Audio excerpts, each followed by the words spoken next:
दोस्तों, इस शानदार और दिलचस्प कहानी की शुरुआत होती है चीन के एक छोटे से गांव से। इस गांव में एक औरत एक ऐसे अनोखे बच्चे को जन्म देती है जिसके सिर पर एक अजीब सा निशान होता है। वो निशान कुछ कुछ सिंह जैसा दिखाई देता है। अब इस वजह से उसकी माँ उसका नाम रखती है लूचैन।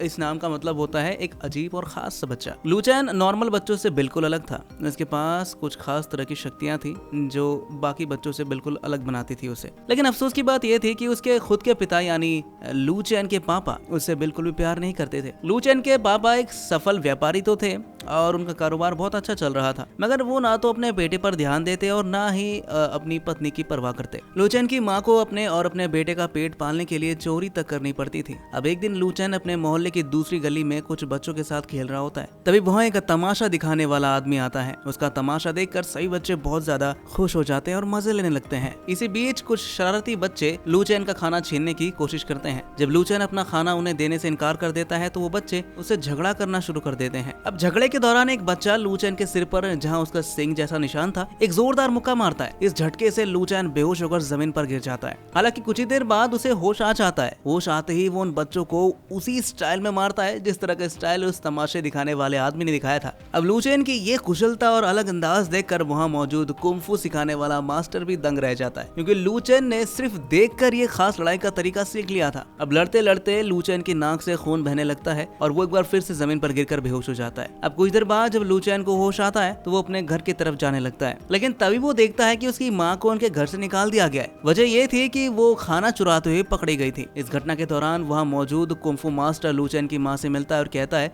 कि वो लूचैन को कुंफू की ट्रेनिंग देना चाहता है। लूचैन की माँ, जो अपने बेटे के अच्छे भविष्य का सपना देखती है, इस प्रस्ताव को मान लेती है और लूचैन को उसके साथ भेज देती है। लेकिन कुछ समय बाद ही एक दुखद हादसा होता है। लूचैन की माँ की मृत्यु हो जाती है। अब लूचैन पूरी तरह अकेला रह गया था और वो उसी कुंफू मास्टर के साथ रहना शुरू कर देता है। धीरे धीरे वक्त बीतता है और कुछ सालों बाद हम लूचैन को एक परिपक्व योद्धा के रूप में देखते हैं। लूचैन अब मास्टर का सबसे भरोसेमंद और ताकतवर शिष्य बन चुका था। वो अपने मास्टर के साथ युद्ध में भी भाग लेने लगा था। युद्ध के मैदान में लूचैन के सामने दुश्मन लगातार कमजोर पड़ते जा रहे थे, लेकिन एक समय ऐसा भी आता है जब मास्टर को लगता है कि लूचैन को उसकी असली शक्ति दिलाना जरूरी है। मास्टर अपने एक साथी से कहता है कि लूचैन के सिर पर जो निशान है उस पर एक मुक्का मारो। जैसे उस निशान पर मुक्का मारा जाता है, लूचैन के अंदर की छिपी हुई शक्ति बाहर आ जाती है और वो एक अद्भुत योद्धा में बदल जाता है। अब लूचैन की ताकत का कोई मुकाबला नहीं कर सकता था। उसने योद्धा में अपने सभी दुश्मनों को धूल चटा दी थी, लेकिन ये ताकतवर रूप ज्यादा देर तक टिक नहीं पाता। थोड़ी देर बाद लूचैन एक बार फिर से जमीन पर गिरकर बेहोश हो जाता है। ये देखकर उसके साथी उसे युद्ध भूमि से उठाकर अपने इलाके में ले जाते हैं। लूचैन को उसके साथी जब इस इलाके में ले जाते हैं तो वहाँ एक बुजुर्ग और अनुभवी मास्टर डोंग उसका इलाज करते हैं। अब इलाज के दौरान मास्टर डोंग लूचैन को एक अहम बात बताते हैं। वो कहते हैं कि तुम्हारे सिर पर जो खास निशान है बेटा, उसे कभी किसी को छूने मत देना तुम, क्योंकि अगर इस निशान पर बार बार वार होगा तो ये धीरे धीरे काला पड़ने लगेगा। मास्टर डोंग आगे बताते हैं कि जिस दिन ये निशान पूरी तरह से काला हो गया उस दिन तुम्हारी जान भी जा सकती बेटा। साथ ही वो लूचैन को ये भी सलाह देते हैं कि वो अब अलग स्टाइल का कुंफू सीखे ताकि वो और भी ताकतवर बन सके। जब ये बात लूचैन के पहले वाले कुंफू मास्टर को पता चलती है तो उसे बहुत गुस्सा आता है। उसे लगता है कि मास्टर डोंग लूचैन को अपने तरीके से गुमराह कर रहे हैं। उसी गुस्से में दोनों मास्टर्स के बीच एक जोरदार मुकाबला होता है ताकि ये साबित हो सके कि किसकी कुंफू शैली ज्यादा प्रभावशाली है। अब इस भिड़ंत में मास्टर डोंग अपने खास कुंफू तकनीकों का इस्तेमाल करते हुए जीत हासिल कर लेते हैं और लूचैन का पुराना मास्टर हार जाता है, वो भी अपने ही लोगों के सामने। यह हार उसे अंदर से तोड़ देती है, लेकिन लूचैन अब नए रास्ते पर चल पड़ता है। अब इसी बीच एक रात जब सभी लोग चैन से सो रहे होते हैं तो चुपके से दुश्मन सेना हमला कर देती है। चारों ओर हड़कंप मच जाती है। लूचैन जब बाहर निकलता है तो देखता है कि हर तरफ आग लगी हुई है और लोग अपनी जान बचाने के लिए इधर उधर भाग रहे हैं। इस हमले में कई मासूम लोग मारे जाते हैं और दुर्भाग्यवश मास्टर डोंग भी इस हमले में अपनी जान गंवा देते हैं। मरने से पहले मास्टर डोंग लूचैन को आखिरी बार एक जरूरी बात बताते हैं। वो कहते हैं कि तुम्हें खास जगह पर जाना होगा बेटा, चैन नाम के गांव में। वो बताते हैं कि उस गांव में एक महान कुंफू मास्टर रहते हैं जो तुम्हें असली ताकत का इस्तेमाल करना सिखा सकते हैं। इतना कहकर मास्टर डोंग की आंख हमेशा के लिए बंद हो जाती है। लूचैन अब अपने नए सफर के लिए निकल पड़ता है, एक ऐसे गाँव की तलाश में जो उसकी जिंदगी बदलने वाला था। मास्टर डोंग की मौत के बाद लूचैन अब अकेले उस रहस्यमयी गाँव चैन की तलाश में निकल पड़ता है। ये सफर आसान नहीं था दोस्तों। लूचैन को रास्ते में कई परेशानियों का सामना करना पड़ता है। कभी भूख, कभी थकावट, तो कभी लोगों की बेरुखी। हर मोड़ पर उसकी परीक्षा हो रही थी, लेकिन वो हार नहीं मान रहा था। और आखिरकार एक दिन उसे वो गाँव मिल ही जाता है। हालांकि जब लू चैन उस गाँव में पहुंचता है तो वहाँ के लोग उससे ठीक से व्यवहार नहीं करते, वो उसे बाहरी समझते हैं और साफ कह देते हैं कि कोई भी बाहर का आदमी उनके कुंफू स्टाइल को सीख नहीं सकता। लू चैन को वहाँ पर अपनापन नहीं मिलता, बल्कि तिरस्कार और शक की निगाहों से देखा जा रहा था उसे। तभी अचानक एक बड़ी सी गाड़ी तेज रफ्तार से लू चैन को टक्कर मार देती है। गाड़ी से एक सुंदर सी लड़की बाहर आती है और घबरा कर लू चैन का हालचाल पूछती है। इस लड़की का नाम था यूनियांग। ये वही यूनियांग थी जिसका बॉयफ्रेंड फैंग था। फैंग एक पढ़ा लिखा लड़का था जो यूरोप से पढ़ाई करके वापस चीन आया था।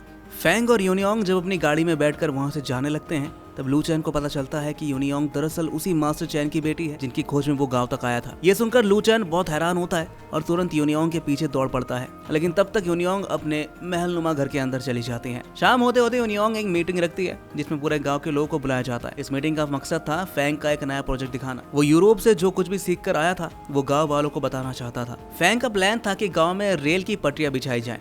उसका कहना था कि इससे लोगों का आना जाना बहुत आसान हो जाएगा और गांव भी तरक्की करेगा। फैंग इस प्रोजेक्ट के लिए एक मशीन भी लाया था, लेकिन जब वो उस गांव वालों के सामने चालू करता है तो मशीन फेल हो जाती है, उसमें फ्यूज हो जाता है। इस वजह से गांव वाले फैंग का बहुत मजाक उड़ाते हैं। फैंग को बहुत गुस्सा आता है और उसकी आंखों में अपमान साफ दिखता है। अगले दिन लू चैन फिर से यूनियांग के पास जाता है और मास्टर चैन के बारे में पूछता है। वो जानना चाहता था कि क्या वो उनसे मिल सकता है और उनसे कुंफू सीख सकता है। इस पर यूनियांग सीधा जवाब देती है कि हमारे गाँव की कुंफू तकनीक कोई भी बाहरी व्यक्ति सीख नहीं सकता। यूनियांग जैसे ही जाने लगती है तभी लू चैन अचानक उस पर पीछे से हमला कर देता है, लेकिन यूनियांग कोई आम लड़की नहीं थी, वो खुद भी कुंफू की माहिर थी। वो लू चैन के वार का जवाब इतनी फुर्ती और ताकत से देती है कि लू चैन की हालत खराब हो जाती है। यूनियांग कुंफू स्टाइल के आगे लू चैन टिक ही नहीं पा रहा था और बुरी तरह पिट जाता है। इसके बाद गांव का ही एक आदमी लू चैन को अपने घर में घायली अवस्था में ले जाता है। लू चैन उस आदमी से निवेदन करता है कि वो उसे कुंफू सिखा दे, लेकिन वो मना कर देता है और कहता है कि मुझे यार खुद कुंफू नहीं आती। उधर यूनियांग और फैंग के बीच बहस हो जाती है क्योंकि वो गाँव वाले फैंग के रेलवे प्लान से सहमत नहीं होते।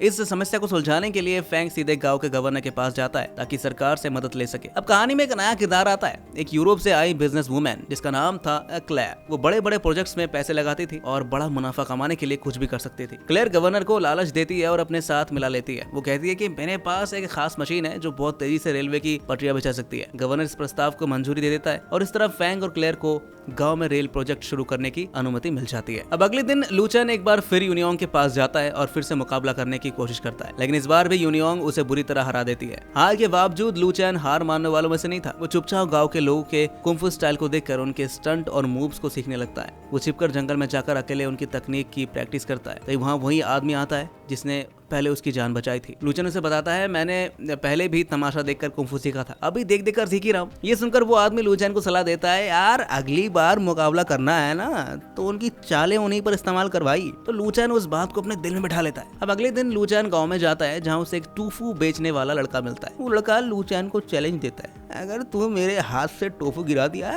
तो तुम जीत जाओगे। तो लू चैन को ये चुनौती स्वीकार होती है और वो मुकाबला करने के लिए तैयार हो जाता है। शुरुआत में लू चैन को हार का सामना करना पड़ता है। टोफू बेचने वाला लड़का उसे बार बार मार रहा था और बार बार वो जमीन पर गिरता जा रहा था, लेकिन तभी लू चैन को उस आदमी की बात याद आती है, इस सामने वाले की ही चाल को उसके खिलाफ इस्तेमाल कर दे भाई। लू चैन तुरंत रणनीति बदलता है और टोफू बेचने वाले की ही तकनीक को उसके ऊपर ही आजमाने लगता है। अब हालत पलट जाते हैं, लड़के के हाथ से टोफू जमीन पर गिर जाती है और इस तरह लू चैन ये चैलेंज जीत जाता है। ये मुकाबला गांव के ऊपरी हिस्से से यूनियांग भी देख रही होती है। वो लू चैन की मेहनत, सूझबूझ और लगातार सुधार से बहुत प्रभावित थी। यूनियांग को समझ में आ जाता है कि लू चैन को कोई ना कोई जरूर सिखा रहा होगा, तभी वो इतनी जल्दी इस कुंफू स्टाइल को सीख रहा है। यूनियांग सीधा उस आदमी के पास जाती है जिसने लू चैन की जान बचाई थी और पूछती है, क्या तुमने ही लू चैन को सिखाया है? उस आदमी ने मुस्कुराकर जवाब दिया, अरे नहीं, मैंने उसे नहीं सिखाया, ये सब उसने खुद देख देख कर सीखा है। अब कहानी में एक नया मोड़ आता है। गांव में एक बहुत बड़ी मशीन आती है जिसे फैंग और क्लेयर लेकर आए थे। ये वही मशीन थी जो गांव में रेलवे लाइन बिछाने के लिए लाई गई थी। क्लेयर के साथ उसकी पूरी टीम भी मौजूद थी और अब उनका इरादा था गांव वालों के घर तोड़कर वहां पटरी बिछाना। फैंग गवर्नर द्वारा साइन किया गया एक वारंट लेकर सबके सामने पढ़कर सुनाता है, जिसमें लिखा होता है कि गाँव के सभी लोगों को 6 महीनों के अंदर गाँव खाली करनी होगी।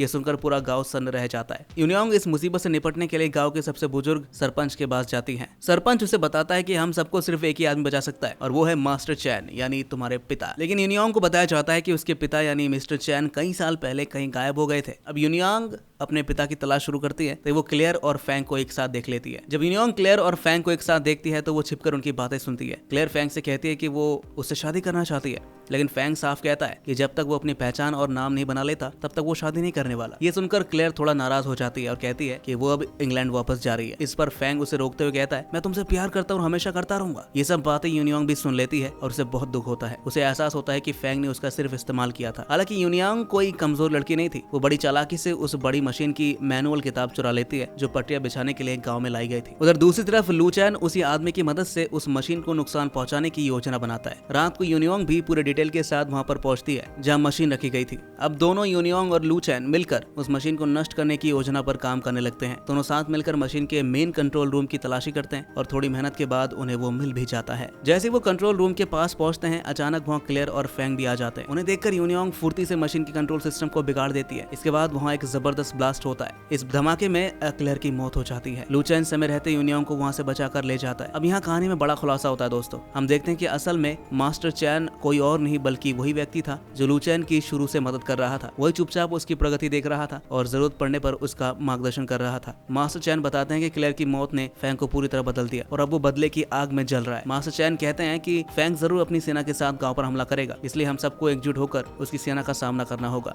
ये सुनकर सभी गांव वाले युद्ध की तैयारी में लग जाते हैं। वो अपनी ताकत और हथियारों के साथ संगठित होने लगते हैं क्योंकि अब लड़ाई सिर्फ जमीन की नहीं बल्कि आत्मसम्मान और अस्तित्व की भी बन चुकी थी। जैसे ही फैंग को क्लेयर की मौत की खबर मिलती है वो गुस्से से पागल हो जाता है। मास्टर चैन का अंदेशा सही साबित होता है। फैंग अपनी पूरी सेना लेकर गांव पर हमला कर देता है। अब पूरे गांव में युद्ध की स्थिति बन जाती है। यूनियोंग जो पूरी तरह जागरूक और मजबूत हो चुकी थी फैंग को बातचीत से रोकने की कोशिश करती है। वो उसे समझाने की कोशिश करती है कि ये रास्ता सही नहीं है, लेकिन फैंग उसकी एक नहीं सुनता। वो तो अब सिर्फ क्लेयर की मौत का बदला लेना चाहता था और फिर शुरू होता है एक जबरदस्त युद्ध। गाँव वाले और फैंग की सेना के बीच चारों ओर लड़ाई का माहौल, हर कोई अपनी ताकत से गांव की रक्षा कर रहा था। इसी दौरान फैंग का एक सिपाही यूनियोंग पर गोली चला देता है, लेकिन लू चैन जो वहीं पास में खड़ा होता है बिना एक पल गवाए यूनियोंग को बचाने के लिए सामने कूद पड़ता है। वो गोली खुद झेल लेता है और गंभीर रूप से घायल हो जाता है। लू चैन को खून से लथपथ देखकर मास्टर चैन को गहरा आघात लगता है और उसका गुस्सा 7वें आसमान पर पहुंच जाता है। मास्टर चैन अकेले ही फैंग की पूरी सेना पर टूट पड़ते हैं। उनका कुंफू स्टाइल और अनुभव देख दुश्मन थर्रा उठते हैं। गांव वाले भी उनका साथ देते हैं और मिलकर फैंग की पूरी फौज को गांव से खदेड़ देते हैं। ये एक जबरदस्त और साहसिक जीत होती है उनके लिए।